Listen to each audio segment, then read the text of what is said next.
What's going on, golf addicts? Welcome to the Mayakoba 2022 DFS show. DB here. I got my boy Jeff Feinberg. You know who he is. What's up, Jeff? Thanks for joining, buddy. Oh man, anytime. Always good to join.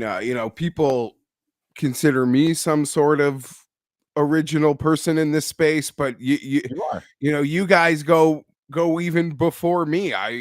So it's crazy to think how far this whole game has sort of gone since we both you know went with a buddy into a room with a microphone and a camera. But here we are, man, still Yeah, you're going. right. You're right. We're the old farts in the business now, aren't we? Yeah, I mean, there are a few olders that you'll always salute, but yeah, I know I couldn't name one hand more.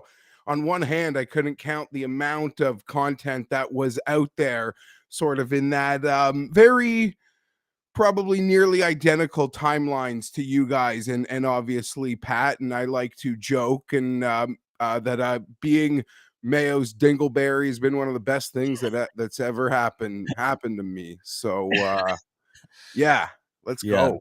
Maybe we're all Pat's dingleberries at some level. Maybe we're all just Ma- doing ma- Um, hey, listen, I'm excited to have you on, Pat. Halloween's a big deal in my Pat's world. It's kind of weird if you ask me. Adults loving Halloween the way they do, but he does. So I didn't remember if a show had ever fallen on a Halloween night, but I'm sure it has in the last 7 years. So I'm grateful to have you on this lovely Tuesday morning. If anybody watched my show yesterday, I'm like a little under the weather. I got something in Miami, and so I'm just battling through. So if I'm hacking or spitting or coughing just deal with it. You know what I mean? It's a Mayakoba. Like what are we doing? But I always kind of joke. I love I love the swing season in the sense that come Sunday, whatever sort of happens in golf, it all just sort of falls into like the pile of like my football bets or my yeah, football DFS, that it's just this one giant smorgasbord. So if I get, taken down on the outrights, it's just like it just feels like it was another football game that sure. I lost. It doesn't, I don't know, it doesn't, like, losing the bets don't have the same impact in some way. And I try not to get careless with that, but it's just the reality of the situation. Yeah, well, I mean, your units spread around a little differently in the NFL season. I definitely feel that, and we can't gamble legally here in Georgia, but I definitely feel that. I'm losing all the time in fantasy football too and DFS football, so I kind of get that. It helps soften the blows a little bit, but I am interested in this field at Mayakoba. You've got a decently there's feels like a little depth to the field here in Mayakoba. This will be the last year we see the PGA Tour play at this Greg Norman design. I don't know if it's fully out there, but I was told on the record last week at a Live event that Mayakoba has struck a deal with Live, and the Live Mexico event will be at this golf course next year, probably in August. So we will see Mayakoba again, but we will not see the PGA Tour at Mayakoba. Um, I don't. It'll be interesting to see if if that actually makes the broadcast at some point. I doubt it, but or if that breaks news at some point. But interesting to see, nonetheless. Yeah, I sort of took your little tidbit and ran with it a bit yesterday, and it Oh, you did? seems like it makes total Yeah. total sense. I mean, you connect the dots, and Yeah. even on your follow-up point, like in a world if live even in 8 years, if that's like I don't know, this probably the last chance for this place. I cannot see them coming back if there is a deal with Live, and I'm curious to see that Live schedule come out because I'd like to go to an event here in Toronto. But Victor's got to catch that three-peat. Yep, Victor's got to catch the three-peat at Mayakoba. We know this course, really familiar with this course, as always brought to you by our friends at Fantasy National, fantasynational.com/TJ to get 20% off any membership level, weekly, monthly, or annual memberships available where you need to go for all your DFS and betting tools, all the tricks, all the optimizers, ownership projections, run your models, mixed condition models. Just go crazy with models on Fantasy National. We've been using them for 5-6 years now. It's the one-stop shop. It's all you need if you're betting on golf or playing DFS golf in any capacity. have a leg up. FantasyNational.com/TJ gets you 20% off. Tell them the Tour Junkies sent you. We appreciate Fantasy National. Jeff, I know, I see you as like the gambling, like the betting guy, right? Like I know you probably prefer bets, and I know I have you on here on the DFS show. So we're gonna work through it a little bit today. And if you want to throw out some bets, feel free. But let's start at the top of the board on DraftKings with Scotty Scheffler and Victor Hovland, Colin Morikawa, Finau, Aaron Wise, and Billy Ho sneaking in the 10K range. I found it interesting that the pricing is a little different than we've seen in a lot of these fall events. Have we had anyone crack 11,000 on DraftKings in the fall? I don't know that we have. And you got Scotty at 11.4 in this field. So I guess the first question I've been asking lately in the 10K range, 9K range, where do we think people are already leaning? Where's ownership leaning so far? And on Fantasy National right now, early projections show a lot of lean towards Tony Finau, Tom Hoagie, which surprises me a little bit, and Emiliano Grillo. I guess Hoagie surprises me a little bit, not because he's not playing well, but it does feel like it feels like a little bit of a it doesn't feel great to pay that for Tom Hoagie, much less probably either some of the guys in this range as Brendan Todd at 9K, I would say feels a little strange too. But that's where the chalk is falling for now. What do you think about that? What do you think are some interesting pivots that you'd like to maybe zero in on in this range? Well, you did kind of bring it up, so I'll just throw it out of the gate. I know people get annoyed by the term like first click, but the first bet I made this week, well, outside of my love affair with Detry, which maybe we can get to, and Yeah. I can't quit him, and I Love joke that Petrie. he's the European Finau. Mm, It's just always contending, never winning, strong field, weak field, like he just contend. But I love Griot this week. So the 91 makes a ton of sense to me. The form has kind of been on as good as anybody in this field since that John Deere, and the results have been there. He's been circling around the winner's circle. I bet him at 40-1. I can see why the ownership's high, and a lot of the things I have made. I have a lot of Griot and might be tempted to not double dip with the outright and the extended ownership, but going up to the 10Ks, I totally see why Finau would be the popular Juan Finau and Morikawa, just trying to squeeze, just get pay a little less premium for guys with you could argue, the ceiling of a Scheffler or a Hovland, when they do bring it. It'll be interesting to see how that Aaron Wise plays out, yeah. because sort of like the betting market and a lot of the content I did yesterday, it's like, how can I bet Aaron Wise, or how do I roster Aaron Wise at that number when I can just pay a little bit more and I can get Finau or Morikawa? That's where my head just goes Yeah. on that. But in the DFS sense, that could be a door left a little more wide open than we would have thought on Sunday night, because a lot of that Sunday night chatter was people like really excited about Aaron Wise's prospects for this week. So it was probably a big kick in the nut to see where he showed up on the DFS pricing and that betting board. Well, I'm a huge Aaron Wise fan most of the time, but I see your Aaron Wise discussion, and I raise you a Billy Horschel. I talked about this yesterday on my first impressions, kind of first betting, first click show. Which, by the way, Grillo was an immediate first click at 50-1 Oh, yeah. yesterday morning at like 10 a.m. 10:30 when I started that show on BetMGM. He was 50-1. We went ahead and locked all that in. So I'm with you on Grillo. But so Aaron Wise and Billy Ho were at 20-1 yesterday on FanDuel. I think was the best number you could get them.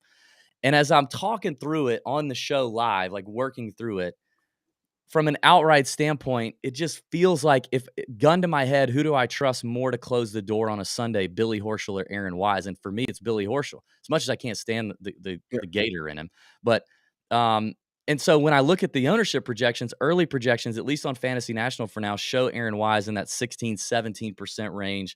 But he's actually in 22% of actual generated Fantasy National lineups, where Billy Horschel is in about the 12.5 projected ownership and only in 4.5% of projected Fantasy National lineups. I'm actually very happy to have the Billy Horschel pivot here off of Aaron Wise in DFS if he stays suppressed down there. I mean, we talk about El Camaleon. We know that this is a driving accuracy first golf course. You've got to put it in the fairway. That's something Billy Horschel definitely does. Aaron Wise is pretty good at it too. He's a bomber. He's probably going to club down on a few holes. He's going to make sure the ball finds a fairway.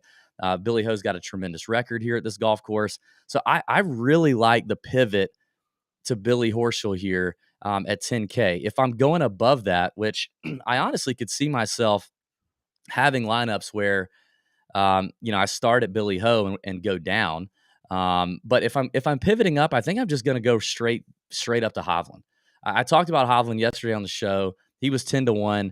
I've been doing this thing lately now, Jeff, because I just can't bring myself to strictly bet a 10-1 guy. I just can't do it. So I've been pairing it with some sort of NFL parlay. Okay. And yesterday, the one I did was a Nick Chubb anytime touchdown with Victor Hovland, which took me up to like 19-1. And I got the Chubb touchdown last night. So I'm in on Hovland in DFS, and I'm in on Hovland betting market wise. I have some doubts about Morikawa, right? Like just it feels like I talked about this yesterday. Like we know golfers kind of go through these cycles. Even the best in the world go through these cycles where stuff just isn't quite all there. And it feels like there's a little bit of that for Morikawa. It could be overblown. I could be overreading some things, but he just doesn't feel like the same guy to me. I wish I could, come back at you with anything there, but I love everything you said because I'm one of those guys that is very much pro Hovland, and I can myself get suckered into sometimes making those parlays. If I love a football game, like if I love it, I'm going to bet a lot on it.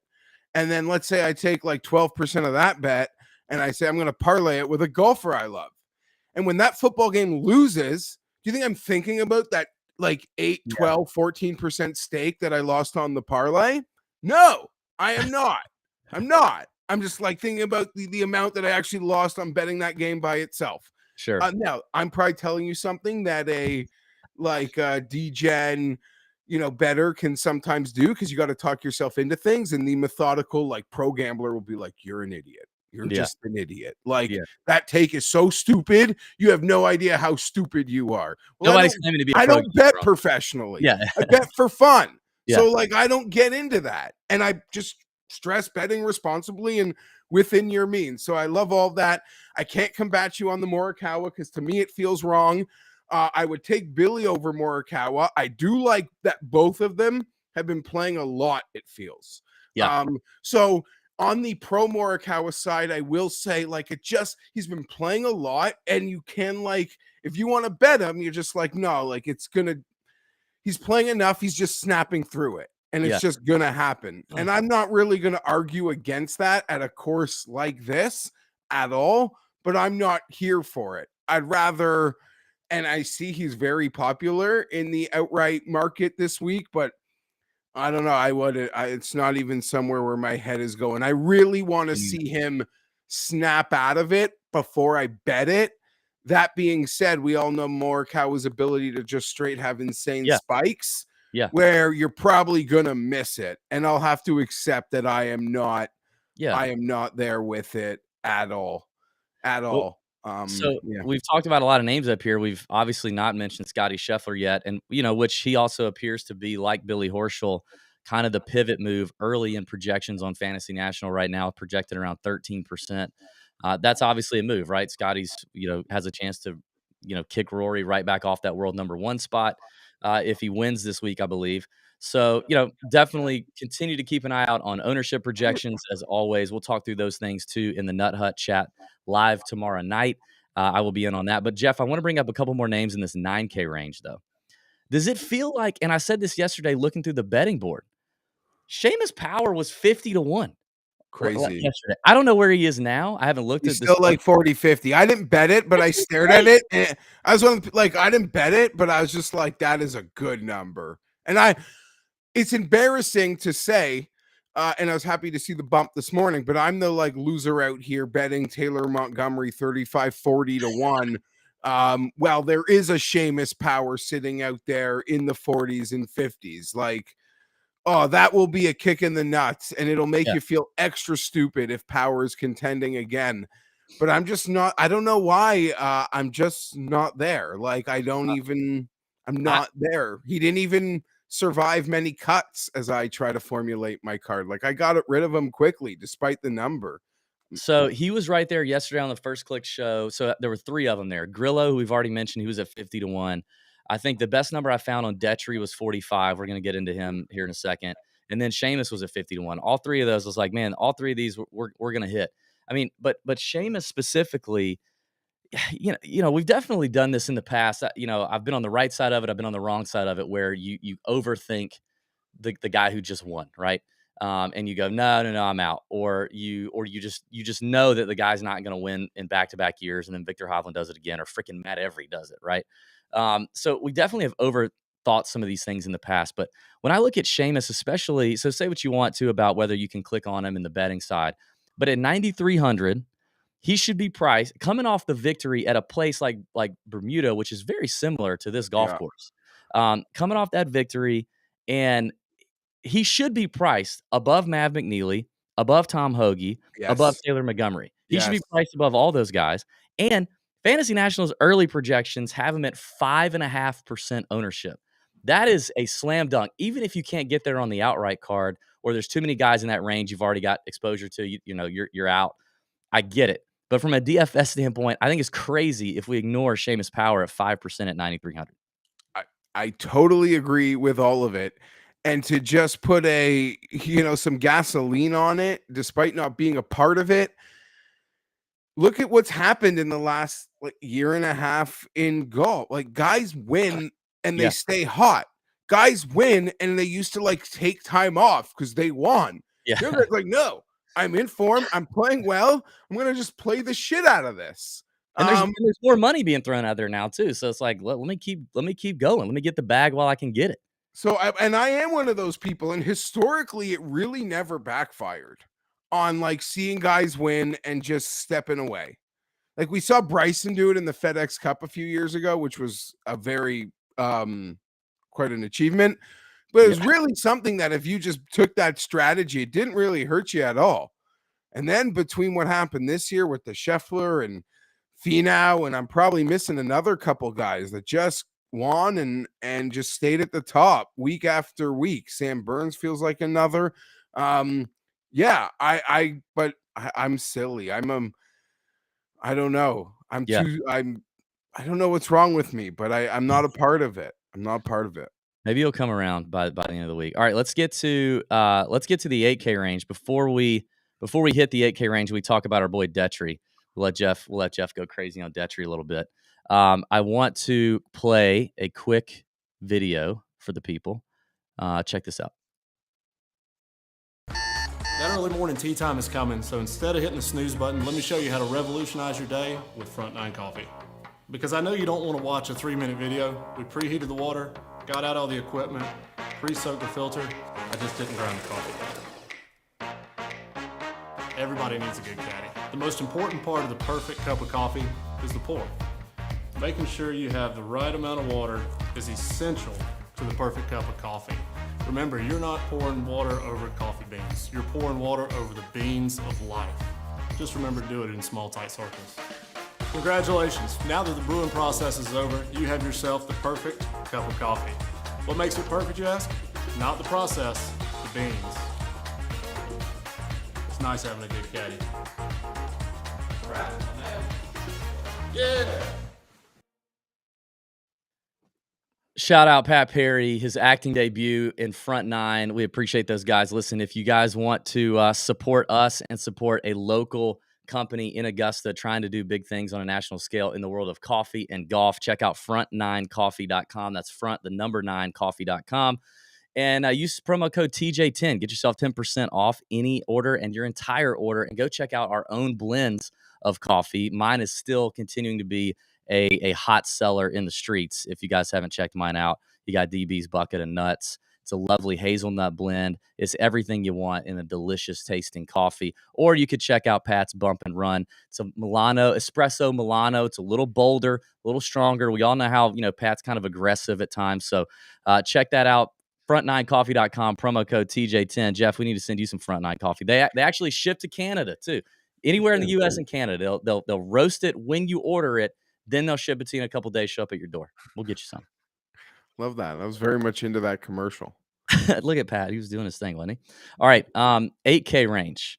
We're going to get to Detry. So far, this looks like a range, as it has been a lot so far in the fall swing, where it's kind of a dead zone. And early projections on Fantasy National would lead us to believe that Detry is the more popular play here, but still only around 14% is the calculated ownership, and the actual lineup generated ownership is around 6. So maybe Detry falls below that range, or he's probably going to be in that 12 to 13, 14 range at the end of the day. But other than that, there looks to be a little steam on Russell Henley and maybe a little on KH Lee, but there's not a whole lot of love down here.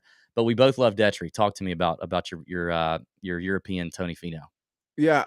I mean, I just can't quit the guy. I bet him all the time, and I just feel like I'm on the exact same experience I was with Tony Finau, just on like a European scale.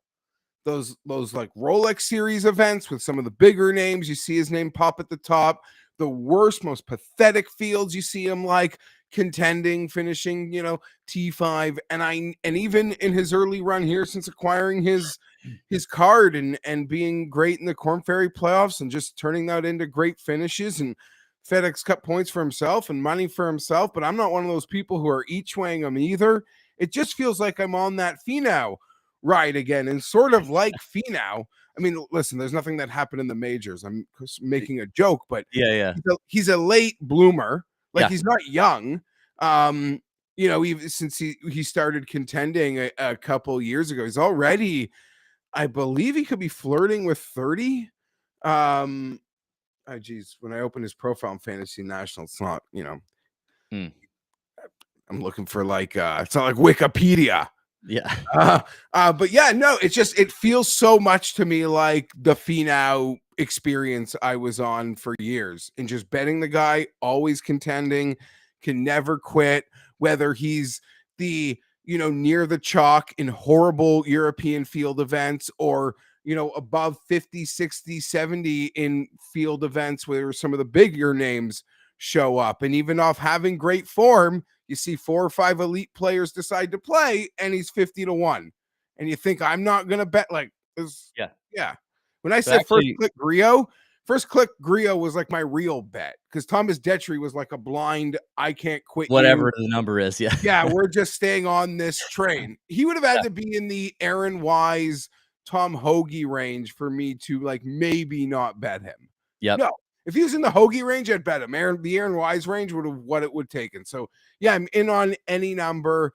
I'm not mentally strong enough to not be part of it. So no, we all have a lot of guys like that for us, right? So our friend at Golf Tips Checker, who consumes a lot of content, tells you who is betting on who, says Detry the most tipped guy this week as it stands. I mean, like I said, I started off with him yesterday morning too at 50-1. Jeff's on him, and a lot of people apparently on him, which would lead me to believe maybe the ownership number on Fantasy National is more accurate around that. He's the most tipped guy. Yeah.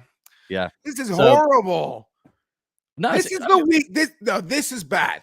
This is going to be the week. We could all win together, Jeff. We could all win together. No, this is more likely to be the week where now, like, T2, he's in 4 and 50-1, great number. This is when like everybody is now getting on the train, and it's going to be one of those huge, like, laughing stock, Friday people mocking the Detry gang on Twitter, because it's just been a horrible experience. But I'll be back next week.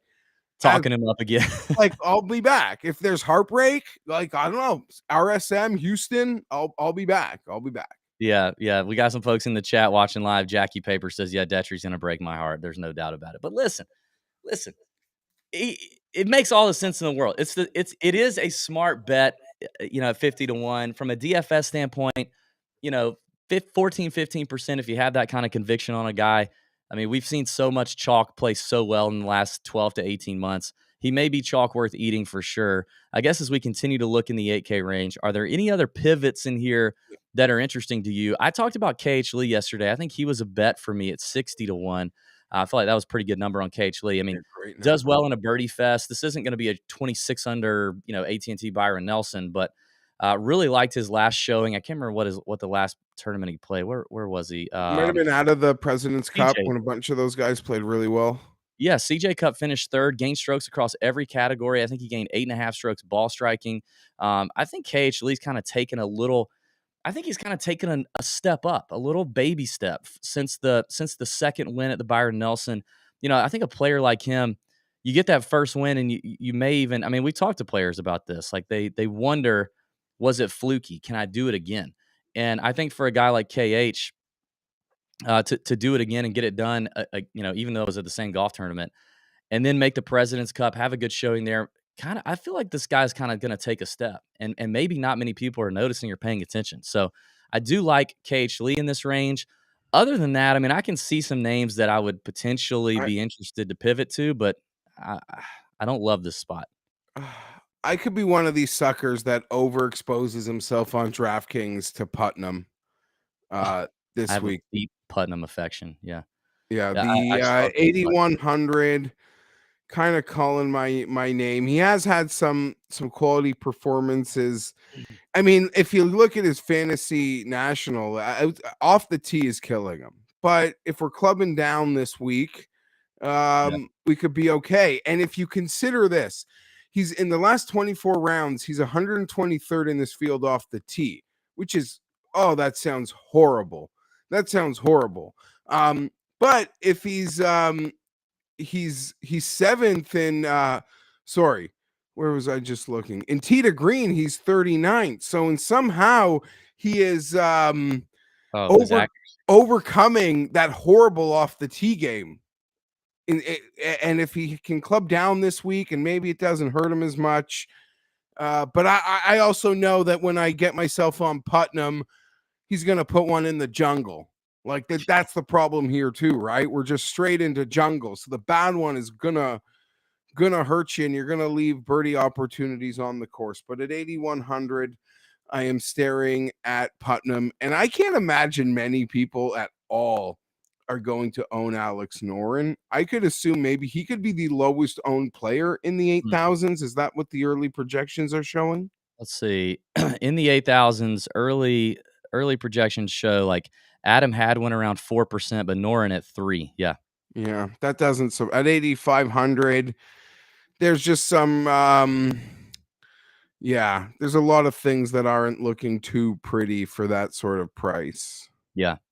On the Andrew Putnam train, like I want to pull this up on Fantasy National. Like, look at, I mean, obviously the guy sucks on strokes gained because his driving distance is terrible. Like, if you look at his driving distance, fairways gained splits on Fantasy National, he doesn't hit the ball very far at all. He's one of the shorter hitters on the PGA Tour, but hits a ton of fairways with driver. And I think on a course like El Camaleon, it could really be, this could be a spot where we see a guy like him who's still able to hit driver in the fairway where other guys have to club down to get the ball in the fairway could be an advantage for him. I know he hasn't played well here in the past, but it does feel like, speaking of like taking another step, it does feel like we're at least getting like pretty hot Andrew Putnam right now. You know what I mean? Yes. Like he's been And I think extremely consistent. people are betting him because I saw 75s yesterday, and now those have been replaced with like 60 to ones across the board. So I think there was some early action on him yesterday. I think KH Lee is going to be incredibly popular. I You do. know Tips Checker was talking earlier about the Dietrich betting tips. I think KH Lee, in my opinion, has to be showing up in the top 3, 4, or 5 top tipped players this week from a lot of the betting content that I've taken in through the day and a half. Okay, well, then maybe he creeps up a little bit more on the DFS side than we thought. So that's probably it for me in the 8K range. You got anybody else you want to talk through here? Not really.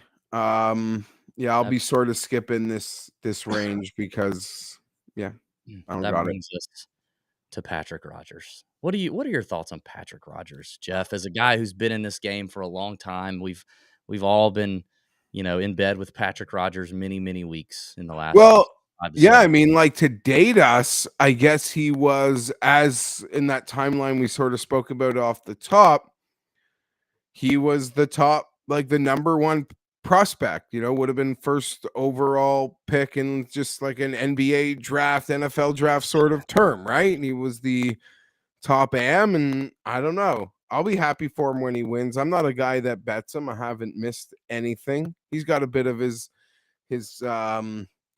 fan club in the 7,000s. I am more interested in, and I saw it in the comments, people mentioning, and I agree, like Davis Riley, he's sort of fallen down a bit. Maybe this could be a good time and a fair price, both in what you were paying to roster him, and you can bet him in that 80, I think, to 1 range as well. He has drifted far enough Yeah. down where I think it starts to make maybe a lot of sense.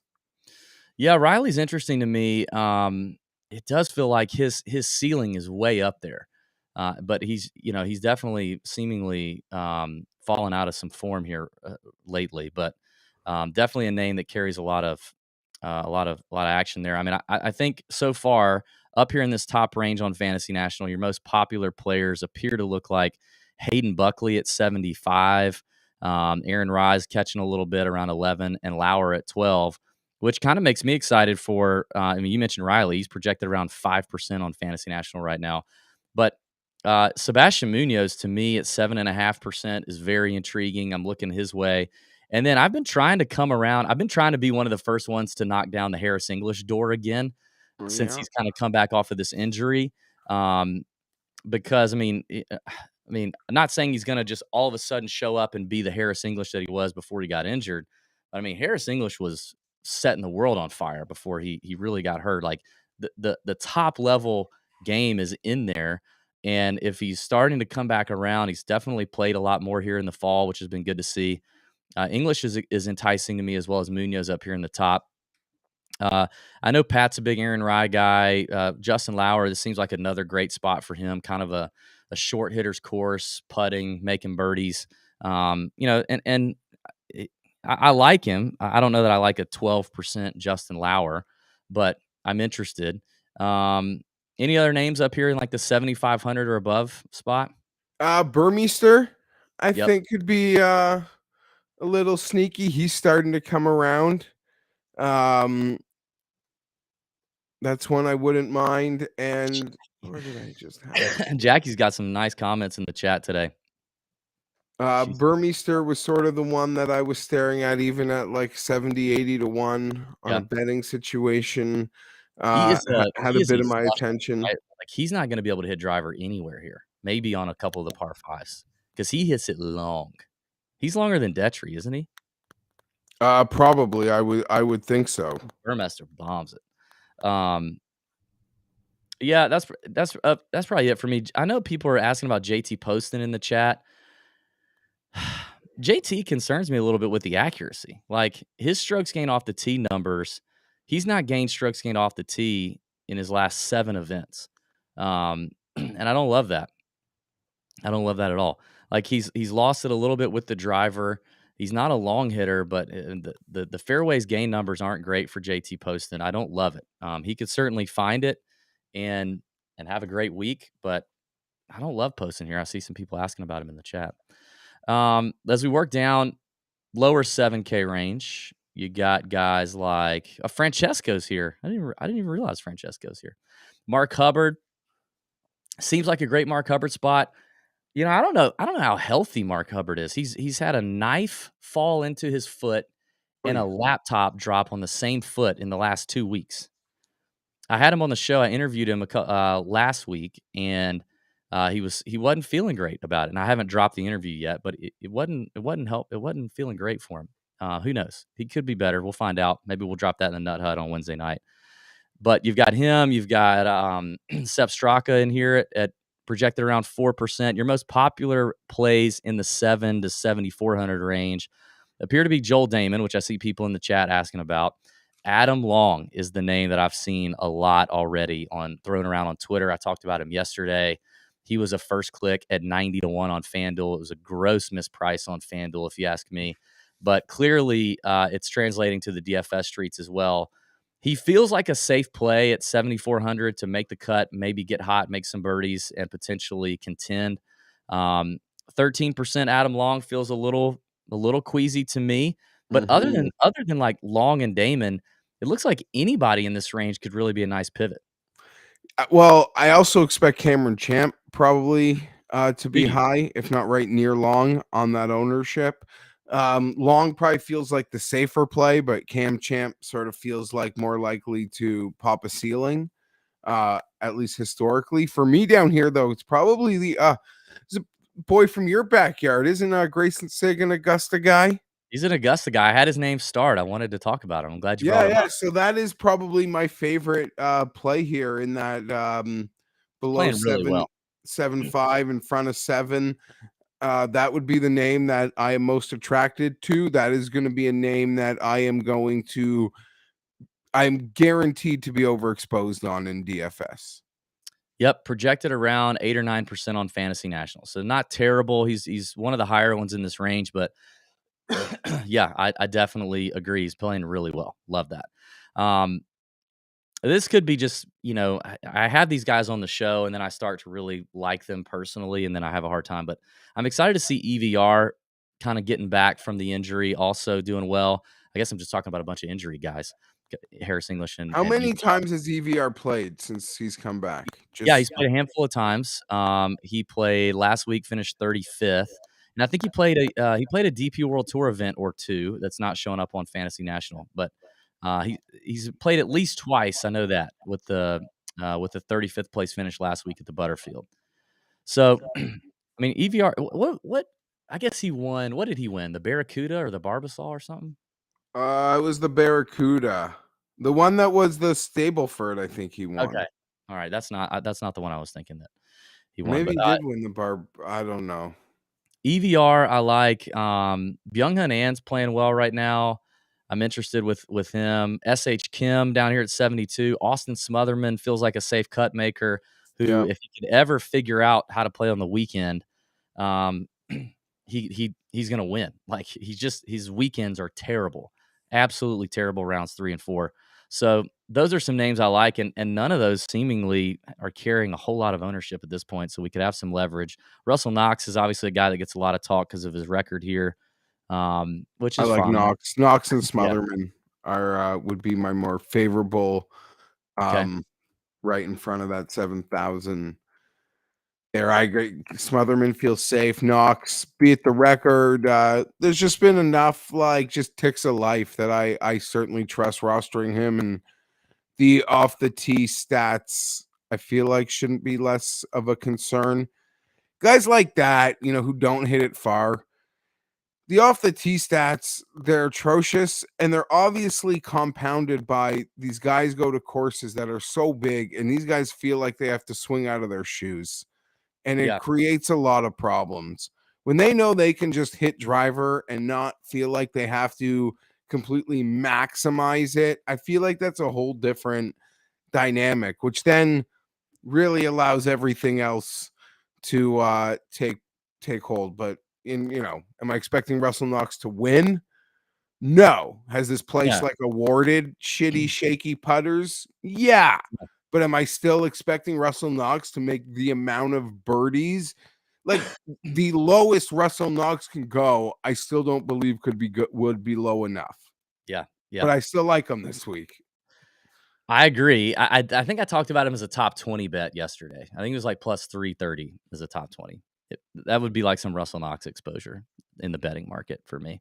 Um, so people are asking about Joel Damon, which, you know, a little bit like Andrew Putnam. Like Joel's a short hitter, but he could still hit driver here where other guys may be clubbing down. He might actually get some distance advantage on a course like El Camaleon when he can do that because he hits so many fairways with driver and a pretty solid record here. And I love it when Joel has a little bit of form under his belt. 13th at the Sanderson, 37th at the Shriners, 16th at the Zozo, takes a week off or two, and here he is. So I like that for Joel. It could be an interesting spot for him, although, like I said, he does appear to be one of the names that's catching some steam in this range along with Adam Long. So just understand that when you're putting lineups together. It looks like so we Did got a Rose withdraw? oh That no. happened, right? Or no? I have no idea. I haven't. Let's see. PGA Communications on Twitter. If you're not following, you need to maybe put it on alert. Because I didn't mind him, but I don't know why I feel like I saw something. I don't see any tweets from. PGA Comms about it. Let me check Rob Bolton. No. If it was, no, I thought it would have been yesterday. Yeah, I don't see any. Okay, so then I obviously misread something and misspoke about I something guess else. Rose is playing a little better, huh?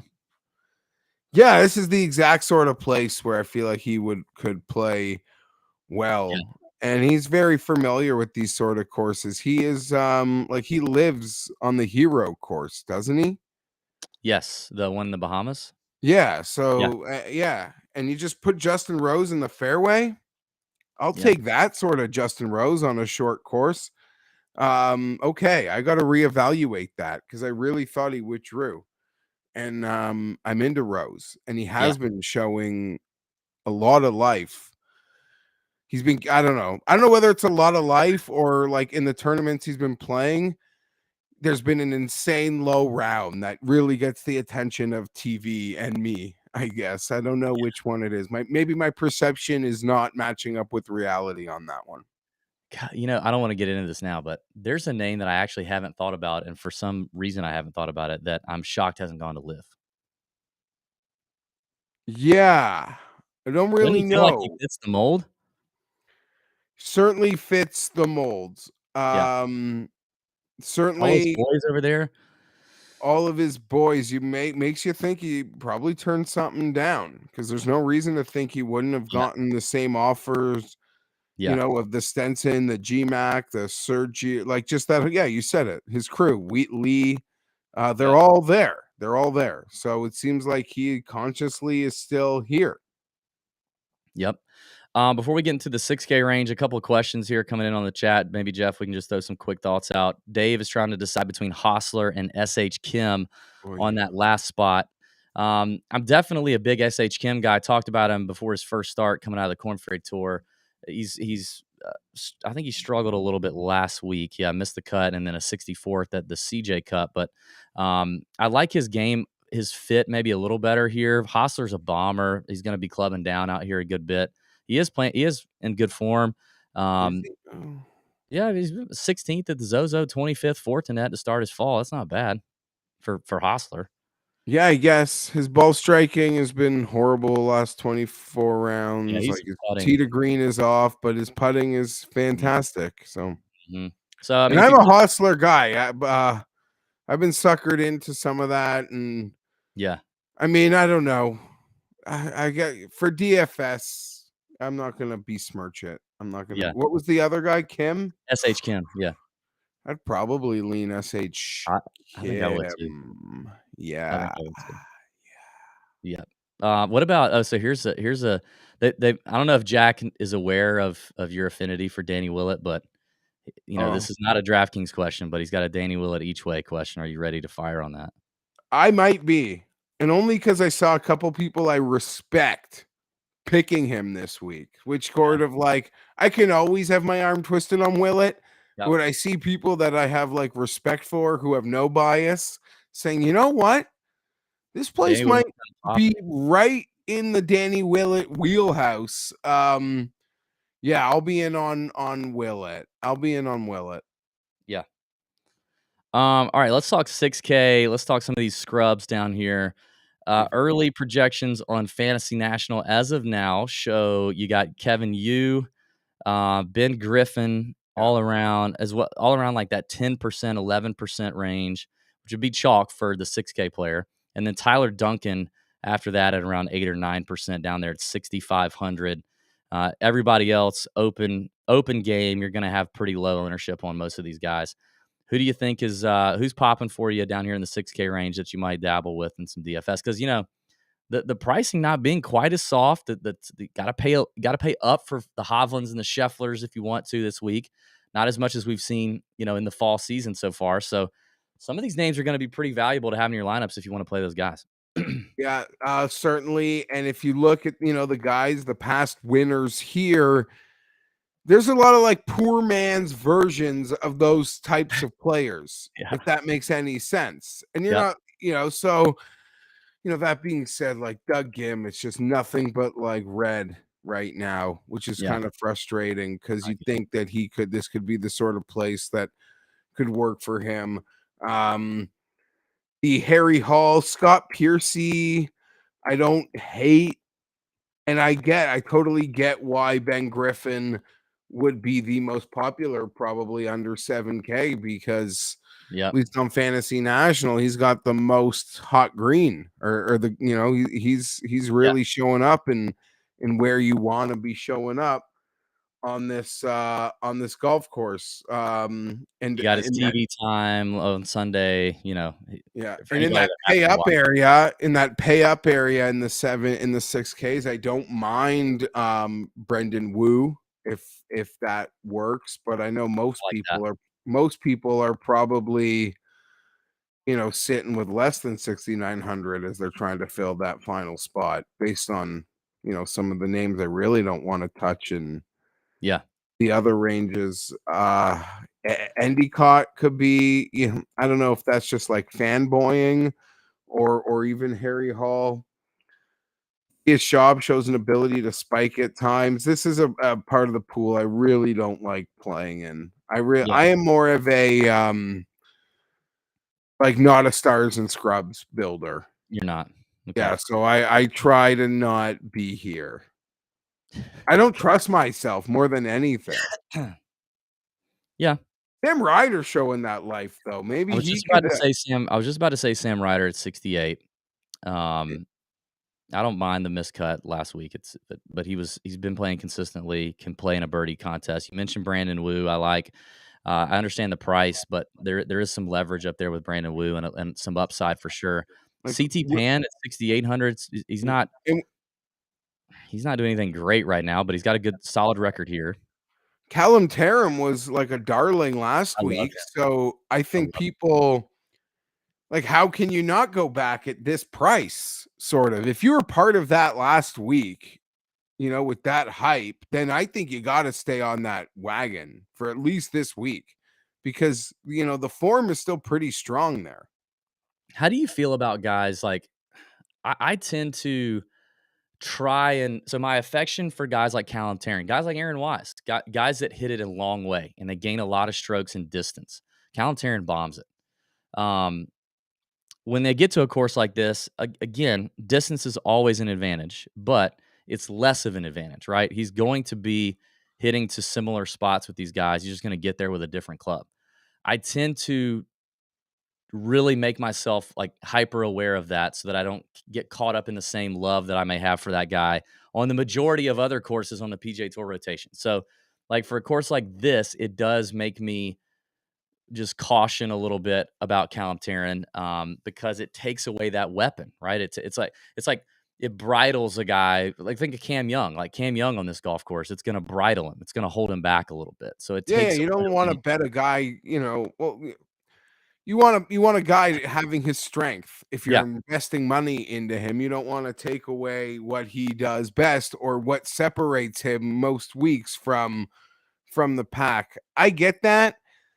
Part of me wouldn't be shocked. There is trouble here, yeah, but some of these guys might look at this new golf analytics maybe I'm stealing a bad word and really just say like I'm gonna just try to overpower this place. yeah. And I think we're gonna see that a bit this week from some of the guys that can. And I don't know, maybe they'll be methodically trying to take angles that it's just not even in the equation for most of them. Like that wouldn't shock me one bit if guys like Cam Champ just really tried to unload. And if you are betting them, you don't mind in the sense that, I bet guys that miss the cut all the time. Yeah. You make an outright bet, missing the cut's the same as fourth place. Like if you're doing this one or two things that are going to try to really be an ultimate differentiator for you, like I can get behind that. And I think we're going to see it. I mean that. A few of them are going to try to do it. You're gonna try to break it. Yeah. break El Chameleon for sure. And a lot of these guys, and you see these Corn Ferry grads, you graduate the Corn Ferry, you essentially have a master's degree in resort courses. Yeah, that's true. And that's not to say So your true. Scotty Schefflers and your like those guys can obviously obliterate resort courses, just because we don't see them really do it, or just because we don't get to go to as many of them on the PGA Tour. Although some would say the PGA Tour goes to too many resort courses. Yeah. These Corn Ferry guys, they know that going low means you got to go lower, and even your best sometimes isn't low enough on these sorts of layouts. So whatever it takes to try to chase that number. Couldn't agree more there. That's a good way to look at it. I'll throw out just a few names quickly that I think getting cheaper if you want to dabble. John Hutt, 6,700, has 3 top 25s here in 4 attempts, and he's shown his finish positions aren't good this fall, but he's had hot rounds. I mean, we've seen 8, 9 under round from John Hutt. I think it was a couple weeks ago. So he can put it together. I mean, Danny Lee is incredible here. When you look on like data golf at strokes gained versus expectation at this golf course, he's second to Adam Long here. He just gets here and really does well. He's got a 7th, a 26th, a runner-up, and a 25th in his last 4 attempts here at El Chameleon. Patton Kizzire is another guy that's done really well at this golf course. He's not missed a cut in 5 years, and he won it in 2018. He's $6,300. And then Max McGreevy at $6,200. Our boy Brett Swedberg on the bag for Max. We saw Max climb up into a T8 position, I guess, late on Sunday. Just kind of holding on, doing his thing. Max likes courses that are precision-oriented, accuracy golf courses where bombing doesn't have to, isn't the prerequisite. And he loves these coastal courses. He's kind of one of those Corn Ferry Tour guys that loves these coastal courses. He doesn't show up well on a lot of other tracks, but he can pop in an event like that or like this. And he showed it just last week at the Bermuda, and he's only $6,200. I mean, this field is deeper than last week for sure. So I don't want to take too much into a T8 at Bermuda, but a T8 Bermuda, a very similar golf course, similar conditions, just a slightly tougher field. A guy at 6,200, I think, is an interesting play. That would probably be it for me in terms of the picks. I think that's it. You got anything else? Yeah, no, I mean, I do like a couple. I mean, Lee and Kizzire obviously show out here for a few reasons. I don't mind. Was it Aaron Badley off the week last week? Bad. Yeah. He always loves these sorts of events, and I just had someone else here. Where'd that star go? I don't know. Badley, where did you leave me? T Dunks. Ty Duncan. Yeah. T Dunks would be the other guy that I don't mind. You're sort of relying on that off the tee, which would be taken away, but the tee to green has been solid for him, and the ball striking, talking about making a cut and, a dumpster dive in here. So that's one that I don't hate. Yeah. Love it. Jeff, I know we want to talk about some live stuff. What do you say we end this stream and then restart a new one like in the next 2 minutes? Want to do that? Sounds good. Okay. Thanks everybody for watching. May your screens be green. See ya.